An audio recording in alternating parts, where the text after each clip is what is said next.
You're listening to the Unlocking Africa podcast. I'm just trying to make an impact with what I've learned and improve upon the experience of smallholder farmers around me, like my parents and many generations before them. It's not the industry agriculture which is the problem, it's the systems that we built around it. We should reimagine agriculture as an ecosystem of opportunity. Beyond the controlled environment planning, our digital platform will equip them with early warnings and adaptive guidance. African women are already capable. We've just needed the right platforms and networks and resources to thrive. Stay tuned as we bring you inspiring people who are unlocking Africa's economic potential. You're listening to the Unlocking Africa podcast with your host, Tessa Adamu. Welcome to the Unlocking Africa podcast, where we explore the innovators, entrepreneurs, and leaders who are unlocking Africa's economic potential. Today, we're speaking with a truly inspiring guest, Anaporka Adazabra, the founder and CEO of Farmio Limited in Ghana. Anaporka is an agritech entrepreneur and one of the Bayer Foundation Women Empowerment Awardees for 2025. Through her company, Farmio, she's redefining agriculture using smart greenhouse technology and a data-driven platform that empowers farmers to build profitable, climate-resilient agribusinesses. Anaporka, welcome to the Unlocking Africa podcast. How are you? Thank you so much for that introduction. I am good. I'm happy to be here too as well. So thank you very much. Fantastic. It's a pleasure to have you on the podcast. As always, I like to start from the beginning. Give us a brief introduction into who Anaporka is. Thank you. So Anaporka is just a young girl just trying to make change in the industry she finds herself with, in the country she finds herself in. I am just a young girl who grew up from a simple, humble farming community, and I'm just trying to make a change, trying to make an impact with what I've learned and improve upon the experience of smallholder farmers around me, like my parents and many generations before them. That's just who I am. Fantastic. Thank you for sharing that. I guess a big theme in terms of what you said is you're inspired to make change. But if we take it from the very beginning, what inspired you to start Farmio, and how did your early experiences shape your vision for kind of changing agriculture in Ghana and beyond? Okay, so Farmio was born out of necessity, a form of conviction for me. I'm someone who experienced firsthand how climate change can affect the livelihood of vulnerable farmers. I grew up in the northern part of Ghana, and that part of Ghana, we only have one growing season. We literally just rely on rainfall to come in a few times during a specific season during the year, and you have to be able to grow enough food at that time to survive on for the rest of the year. And so I became very aware of the vulnerability of smallholder farmers around that time, and also experienced it myself. And for me, these early experiences shaped my determination, basically, to be able to create sustainable and technology-driven solutions that would help make agriculture much more resilient. So, I went to school, I graduated from computer science. I saw a lot of the large technologies, the fancy ones, and I'm like, what could I do that could really relate and resonate with smallholder farmers? What would I do with creating user-friendly technology for smallholder farmers? And so Farmio, started with just a simple mission to help farmers to grow with less and use affordable greenhouse systems and climate smart methods. And over time, we've just evolved into a broader goal of transforming agriculture across Africa into a more modern and profitable, as well as a sustainable sector that young people everywhere can look up to. You touched on something quite key there, which is that Farmio came through necessity, which is a sentiment that is often shared by a lot of young Africans, where agriculture is often seen as high risk, low reward. What motivated you to challenge that perception, specifically through technology and innovation?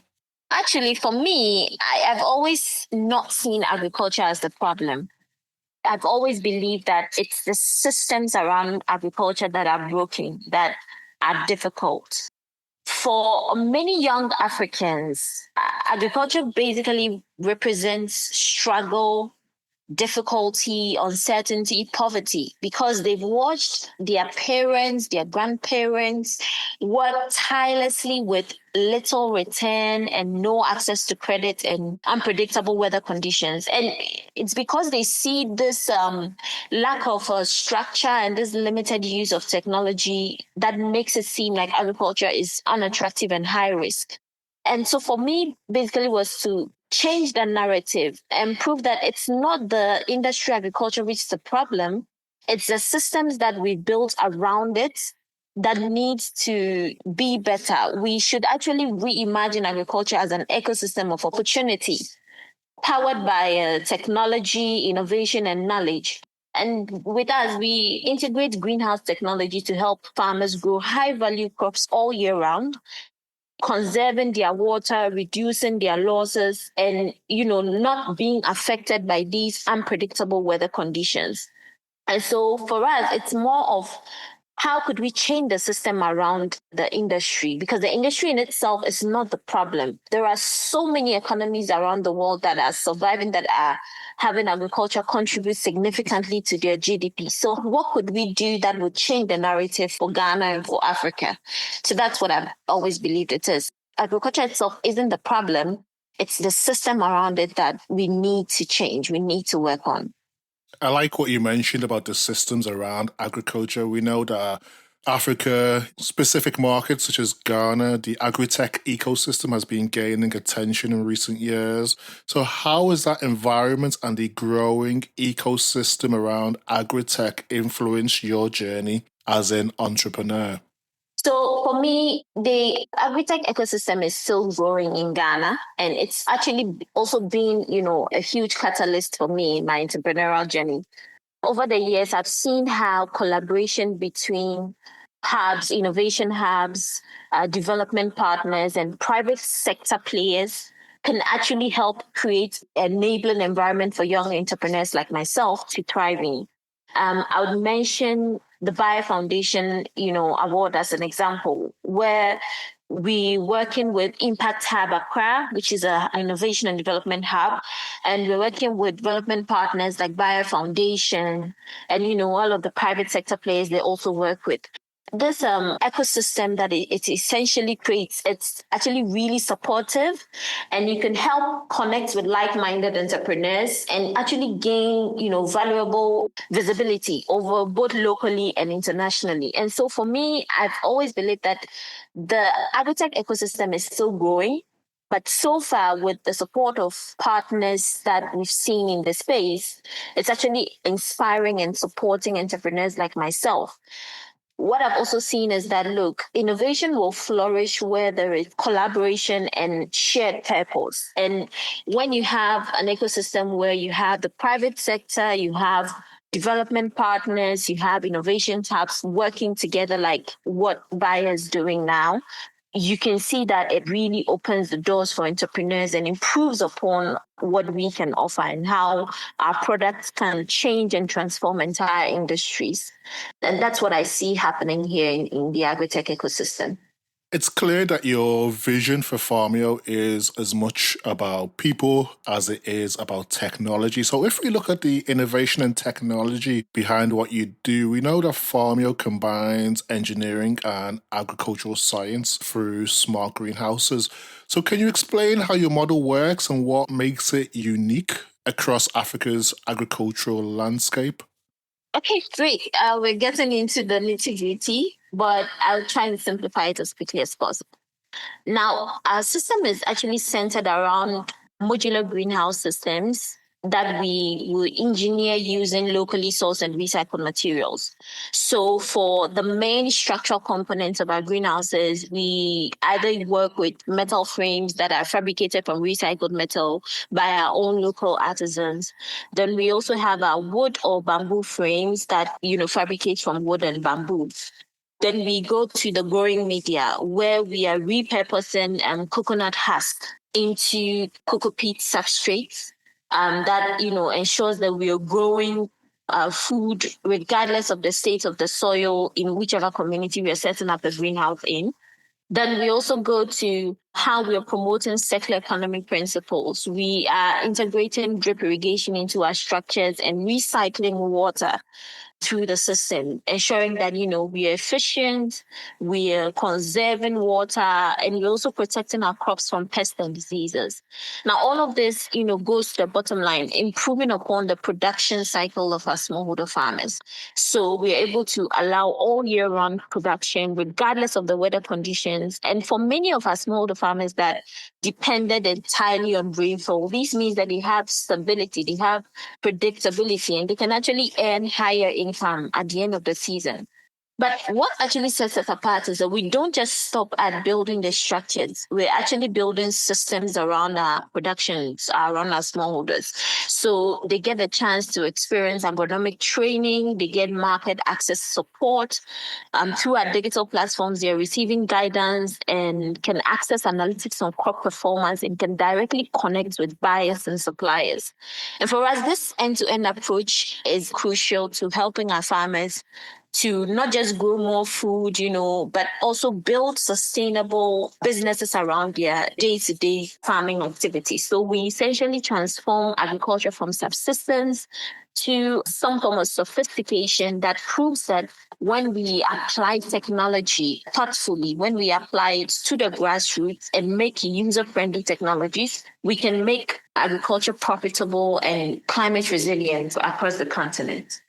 I guess looking in, it could seem like Farmio is just about technology and innovation, but from what you've described, there's a huge offline element in terms of the structure, the knowledge sharing, and the whole end-to-end value chain. So how long has it taken you to develop this structure?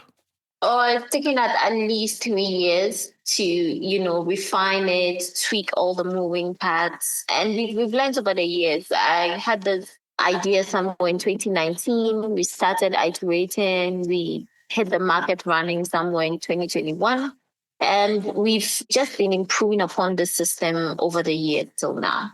Fantastic. And to support your work, you've also developed the Farmio SuperApp. Can you tell us a bit more about that app? So the SuperApp is basically a platform that we're getting our farmers to use, especially producers using our greenhouses, to be able to improve upon their production, their day-to-day production.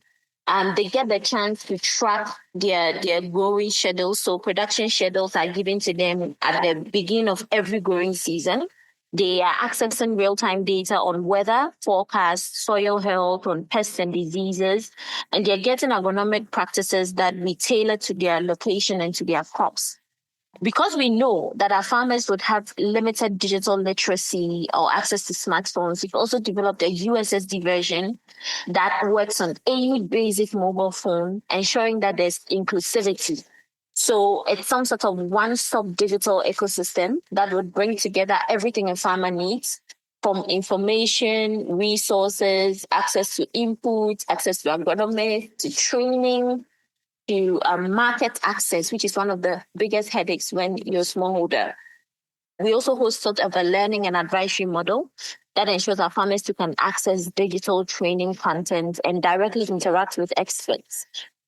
What we've also done to ensure that we are reaching the grassroots is to train what we call community agents. Now, these are enterprising young people that are located in their various rural communities. They are trained in various levels of agronomic knowledge and, quality control services that they can provide to the farmers on the ground. So when we receive a request via USSD or even on the app, we're able to get this request to the agent closest to the farmer and assign the agent to, provide whatever service that the farmer needs. And that basically, ensures that we're some form of digital companion with the farmer, growing with them, merging accessibility, merging community, and empowering them to be more productive and efficient. Thank you for sharing that. As you mentioned, the platform empowers farmers with real-time insights, and also with those insights, it helps improve productivity on the ground. Part of helping with productivity, we know that climate resilience is central to your work. So what role does the technology play in helping farmers adapt to climate change and also to build sustainable food systems? So the thing is that farmers need climate resilience to be, they may be experiencing the challenges when it comes to climate, but how do they actually know what to do to become climate resilient? And so that's where the app comes in. We're providing real-time weather data, weather access that ensures that they know what's happening at any given point in time with the weather outside, and they know how to optimize their conditions inside the greenhouse to ensure that they can still survive through that season. Our greenhouses are conserving up to 80% of water, meaning that what they would normally spend on an acre of land or a hectare of land to produce in terms of water, they would spend up to 80% less in the greenhouse. We're optimizing their soil conditions. We're improving upon their production using cocoa peats, meaning that they're not facing difficulties when it comes to nourishing their soil and, having to apply synthetic fertilizers to the soil in order to improve upon their production. And we're reducing their pest losses, ensuring that they can preserve their plants' health in the long run, preserve the quality of yield that they're getting out of the plants. Now, beyond the controlled environment planning, our digital platform will actually equip them with early warnings and adaptive guidance. So we'll tend to provide them with localized data on rainfall, temperature, and soil health. So for open field producers, they are able to make timely decisions on whether to irrigate their farms or not, when to plant, how to harvest, and how to apply their fertilizers, how to reduce the synthetic fertilizer usage, and integrate in more bio-friendly fertilizer options. So it means that every remote farmer, wherever they are, can be able to actually adapt their practices in response to changing the climate realities, becoming more resilient. So for farmers, they just need enough information, resources, and tools to make sure that their work is more efficient, and then we can say that they are more climate resilient. From this, it seems like you're bridging traditional farming with modern tech, and it's clearly creating an impact. So if we touch on the impact elements, as I mentioned earlier, your work cuts across the full agricultural value chain from production to market access. So how do you manage scaling your business while still staying true to your community-driven mission? The tricky questions. How do we still stay in business, but still have an impact and focusing on your original vision? Yes. For Farmio, scaling hasn't just been about the growth in the numbers. It's been about deepening our impact and staying connected to the farmers and the communities that we serve. And from the beginning, we already understood that our greatest strength as a product or a company would come from being both tech-driven, but still human-centered, meaning that we're not just developing solutions in isolation from the user. We're actually involving our producers through the whole cycle. So even before we introduced our SuperApp platform, we had to come up with the USSD version, because our farmers would tell you that, look, I'm not going to be able to go get a smartphone to access your product, your solution. What can you do to make sure that I can still benefit from the services that you have to provide? We had to place community agents in the areas to make sure that there is a human face to the services and the solutions that we provide. And they have a first point of call, because not every time that they're going to be reaching for a phone to just receive advisory services on the phone. They needed somebody to, come be with them, to see what you're talking about, to tell them what solutions can actually work. And it doesn't end there. We also use some form of a hub and spoke system where we're having regional greenhouse hubs, and they serve as centers for demonstration and aggregation and training, while the smaller production farms operate under technical supervision from our community agents. This makes sure that every new cluster of farmers that we get in whichever community can grow with the right tools, the right knowledge, and consistent support. Partnerships are also not out of the picture. We collaborating with institutions like the Bayer Foundation, Impact Hub, the Ghana Climate Innovation Center, all provide us with mentorship resources and the network we need to actually grow sustainably.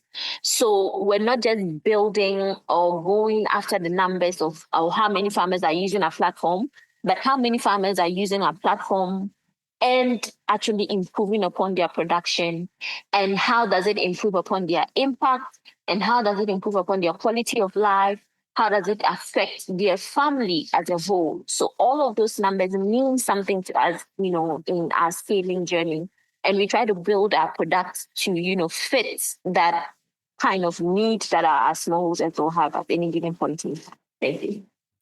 Thank you for sharing that. So keeping on the theme of impact, is there a specific success story or impact statistic you're proud of that shows how Farmio is improving food security or farmer livelihoods?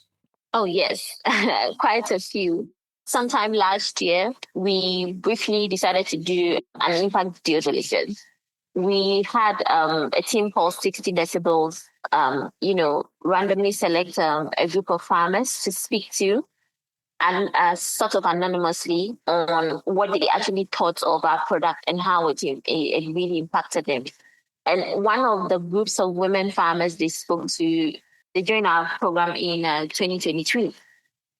Now, before they partnered with us, they were actually just traditional open field farmers. So they would tend to wait for, rainfall, set up their farms, and whatever they were able to get, they would push that to market women.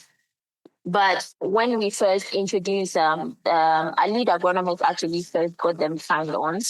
When they had their first training session, they were actually, pleasantly surprised at the amount of knowledge that they were getting right from the first training session before they would even start their production. Within the very first production cycle, where they even still did an open field production in tomatoes, they actually recorded up to a 300% increase in their yield. And because we were offering them direct aggregation contracts, that is, we were buying produce from them right when they were done with the harvest stage, we were reducing their post-harvest losses by more than 60%. And it doesn't just stop there. What motivated me was the fact that they had confidence. They began to actually mentor other women farmers, introducing other women into the group, just so that they could equally experience the kind of change that they had seen in the very first season with us. And some of them were able to share their story with the Impact Diligence team. And it was amazing when we saw the reports coming out and we had the way they felt about our solution. And it made us realize that we weren't just building a product and, going out and seeing the numbers, but we're actually changing lives, making women experience economic independence and, some form of long-term food security. I think that's one thing that I'm really proud of in our journey here. Thank you for sharing that. So I guess now let's talk about something else that's quite key and important to your work, which is women empowerment and leadership. You've been made one of the awardees of the Bayer Foundation Women Empowerment Award. What does this recognition mean to you personally and to Farmio's mission?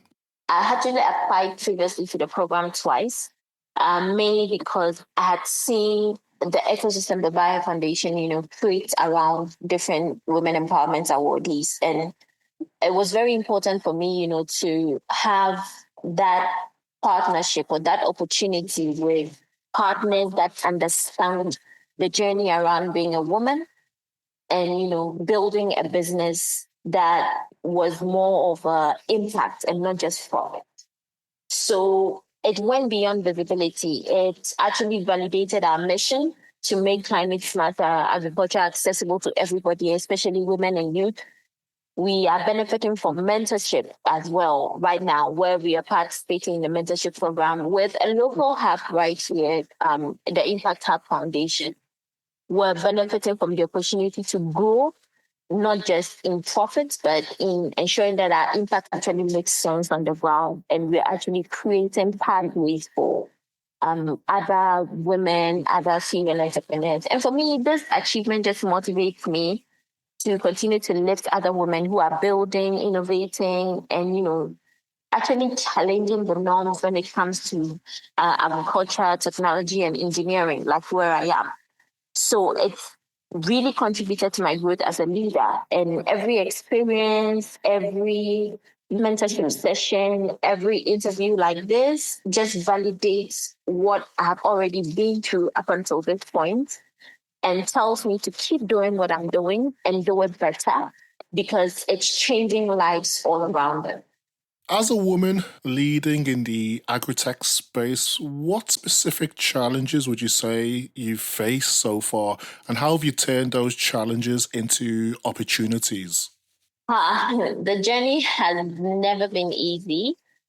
I think agriculture in Africa is still male dominated, and technology can even sometimes feel like some form of exclusive club, and you see male coders or male developers all around. And I remember there was this time I was sitting on a panel discussion with some other some other entrepreneurs. I was actually the only female on the panel with three other gentlemen. And one of the gentlemen actually just automatically assumed that I did not have, I wasn't reaching up to 100 farmers, or they felt like, oh, you're here representing your small women group from the north, right? Oh, wow. And it was very, I didn't understand why he would just look at me as a female and automatically put me in a box. And that cuts across, because in technology, in agriculture, in engineering, these three areas have largely been male dominated in Africa. And any time that women are in the space, they are often underestimated. There are a lot of them don't even expect to see young women running a technology-driven agribusiness. Or I've been underestimated by suppliers, by investors. And so for me, I've had to prove that competence is actually not gender. It's not a gender that determines if you can lead. It's just how I'm able to deliver on everything that is in front of me. So instead of letting all of these things discourage me, I turn it into fuel. I focus on results. I work with a really strong team.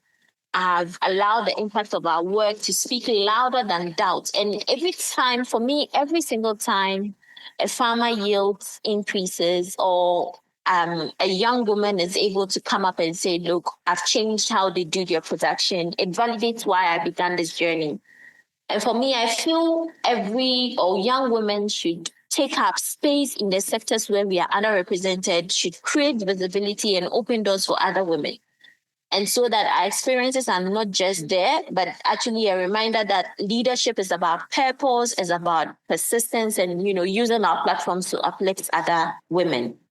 Beautifully put. You highlighted the tech and agriculture space are still very male dominated. So how can we inspire more women or equip more African women to lead in technology and agribusiness? I believe that inspiration must go hand in hand with access. African women are already capable. They're creative, they're resilient. And the thing is that we've just needed the right platforms and networks and resources to thrive. Programs like what Bayer Foundation is doing is actually really important for creating safe spaces for African women or African entrepreneurs to learn and collaborate. Funding is key to the growth of our journey. I cannot tell you the number of female entrepreneurs I've met that we've bootstrapped for 3-5 years to even get into the room with an investor, to be able to get an investor to sign a check with you. It's not an easy journey.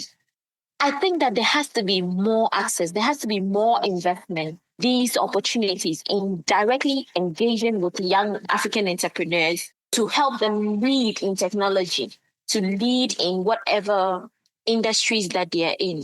But aside that, we also need a cultural shift. We need to celebrate women, not just participants in programs, but as leaders and change makers, like what the Bayer Foundation Award is doing, right? For example, what I experienced with my own fellow male entrepreneur, we have to normalize seeing women build technology, become engineers, manage farms, and lead companies. And when young women see them in leadership, it expands their imagination of what's possible. So for me, I believe that more investment is needed, more access needs to be granted to female entrepreneurs and African women. For me, it's great to see how your platform is opening doors for others, and it's also enabling collaboration, which has helped accelerate the impact. So if you look at the collaboration, I know you're doing some work with Impact Hub and the Bayer Foundation, which emphasizes the power of collaboration. How has this partnership helped amplify your work and Farmio's reach? A lot. It's really done a lot for me. Collaboration has actually been one of the driving forces behind Farmio's growth. Working with Impact Hub and the Bayer Foundation, for me, it's not just as a leader, but for our entire organizations. We've had monthly calls, check-ins, webinars that have actually given a lot of information and learning to different team members in my group. We've had visibility, a community of thinkers and innovators and change makers, like other entrepreneurs that also were winners alongside me. And this to me has just defined or redefined what sustainable development looks like in Africa. We gain access to mentorship, global exposure, practical support, funding that has actually helped strengthen our business model and sharpen our impact strategy. For each of us, of the women founders across Africa that won this award, each of us in solving unique challenges in health, agriculture, and sustainability. There's an immense exchange of knowledge and a shared experience across the board. You sit with other female entrepreneurs, and they've experienced what they've experienced, and it feels so much better when you're actually speaking to somebody who understands the challenges of where you're coming from. And it's really important in growth. I work with Impact Hub, Accra Impact Hub, for example, and this provides me with structure, incubation, and a collaborative environment that moves us from, various levels of concept in our solution to, scalable reality. The Impact Hub Accra gives us the room to experiment, to refine and grow. We exchange ideas with my mentor. We run the numbers. We tweak our business model, and all of this, just amplifies our voice and allows us to be able to take climate smart farming solutions to more communities and more markets. So definitely collaboration is one of the key contributing factors to amplifying every entrepreneur's work, and Farmio is no different. And for me, this has really been a transformative experience.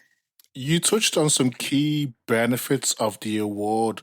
So looking at that, what key lessons from the award program do you think could benefit other African entrepreneurs trying to scale impact sustainably? For me, I believe that one of the most important lessons is the value of clarity, knowing not just what you do, but also knowing why it matters. Because many entrepreneurs have great ideas, but when you have to scale not just your idea, but also scale impact, you need strong purpose and measurable outcomes. The program has taught us how to refine our social impact model and be able to communicate it clearly to partners, investors, and stakeholders. So if you're not able to properly articulate and have clarity in what you're building, the solution that you're building, the product that you're putting out there, and why it matters to those you're working with, the customers, to those your solution is impacting on, then you might lose it, along the way. Another key lesson I believe is collaboration over competition, right? In the African space, what I've seen is we seem to operate in silos. We seem to operate solutions or businesses on our own. But the thing is, our challenges are all interconnected. Food security, climate adaptation, climate resilience, all of these are interconnected. So we need to see partnership as a way to multiply our impact. And by working with others, we can actually accelerate progress and create solutions that are not just sustainable, but are actually scalable across borders.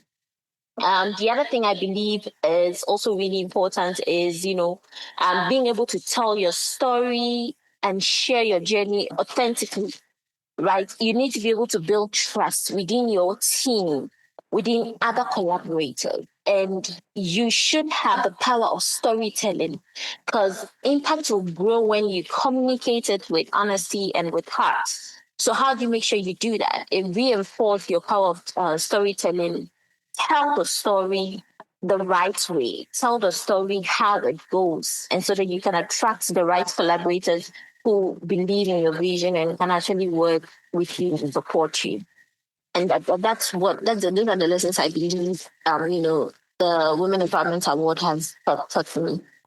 Fantastic. And I think what you've mentioned there in terms of the lessons that you've learned in terms of clarity, purpose, partnerships, measurable incomes, these are things that are still missing in a large part of the startup ecosystem to truly unlock the continent's agricultural potential.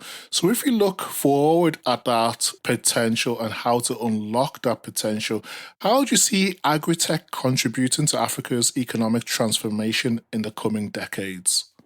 I believe that we need to close the gap. We need to provide what we are often missing. And I've mentioned it before, access is a big headache. Integrating business solutions and, having sustained support is also missing. A lot of startups, especially in agritech, struggle to move beyond the pilot stage because they lack consistent access to funding, market data, and supportive infrastructure.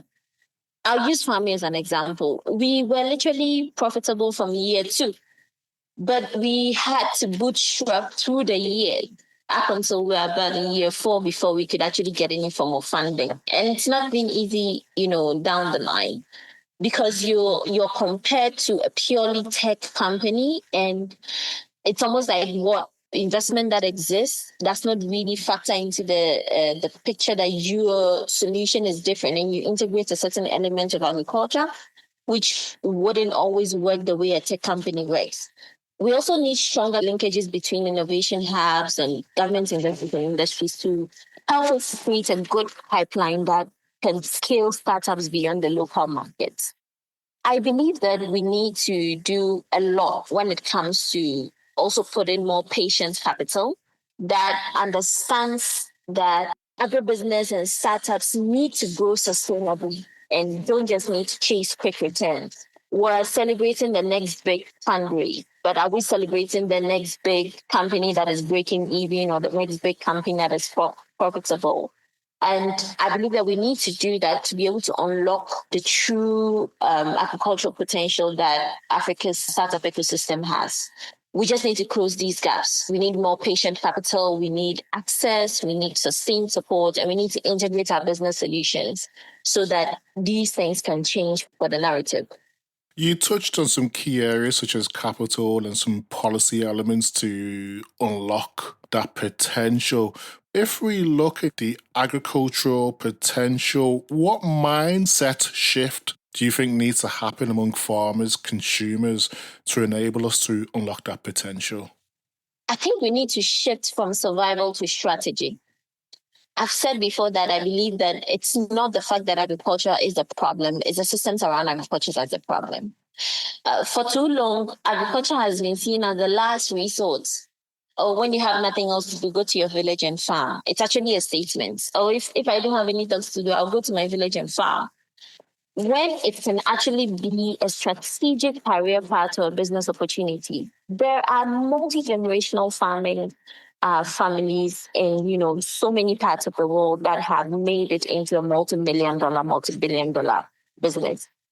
we need to shift from just thinking agriculture is about just go to a village somewhere, find a piece of land and start growing food to, eat and sell.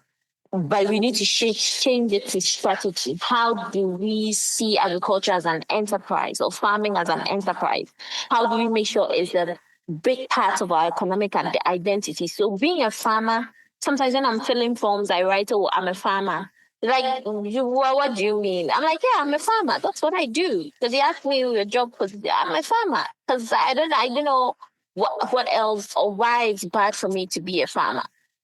So we need to, being a farmer means you have to be open to data, to technology, to modern practices. And for consumers, actually, also there has to be a mindset shift. We have to value locally grown, sustainably produced food and understand that it's our farmers that are driving, their choices, their choices as consumers will drive how the market changes. And for governments, I believe it means they should prioritize agriculture not just as a rural development agenda, but actually see it as, national security and an economic imperative that needs to be executed. In Africa, we will say things like feed the future and, feed farming for food and jobs.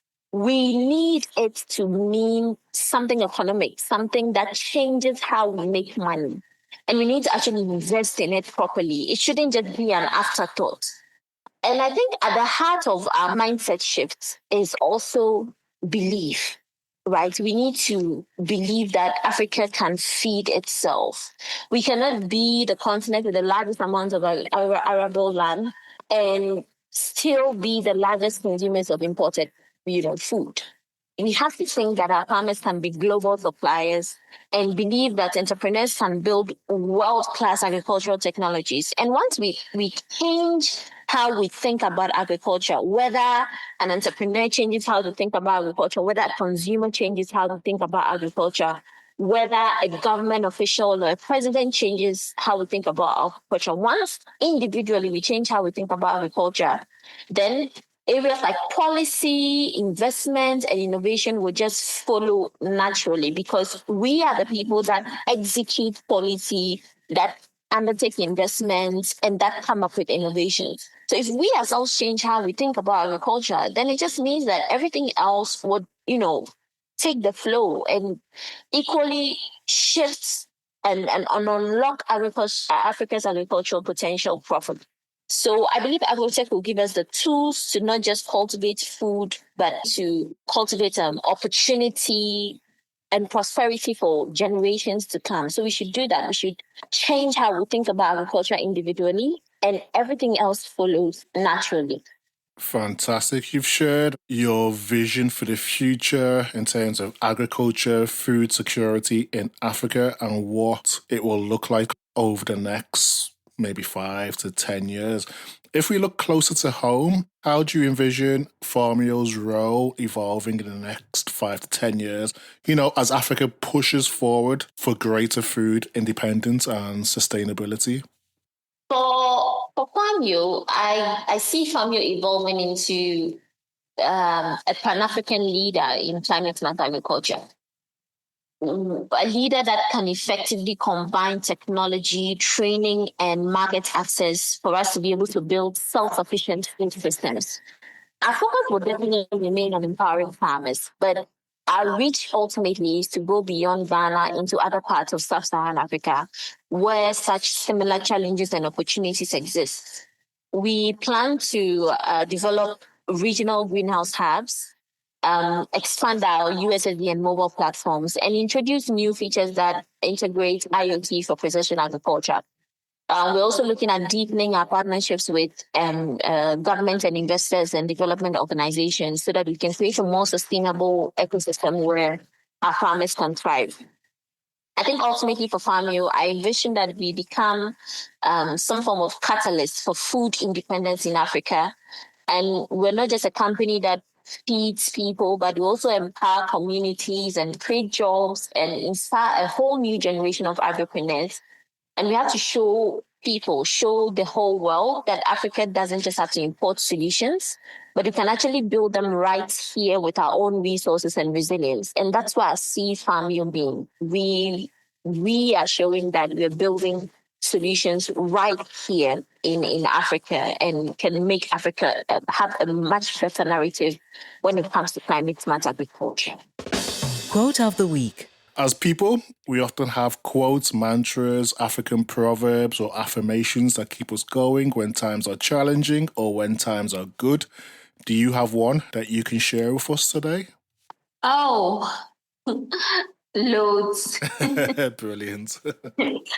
But I think with regard to Farmio even and, where I come from, one of the things that I think can really apply, you see, there's a statement, the best time to plant a tree was 20 years ago, but the second best time is now. It's not too late to begin to take action to build something meaningful.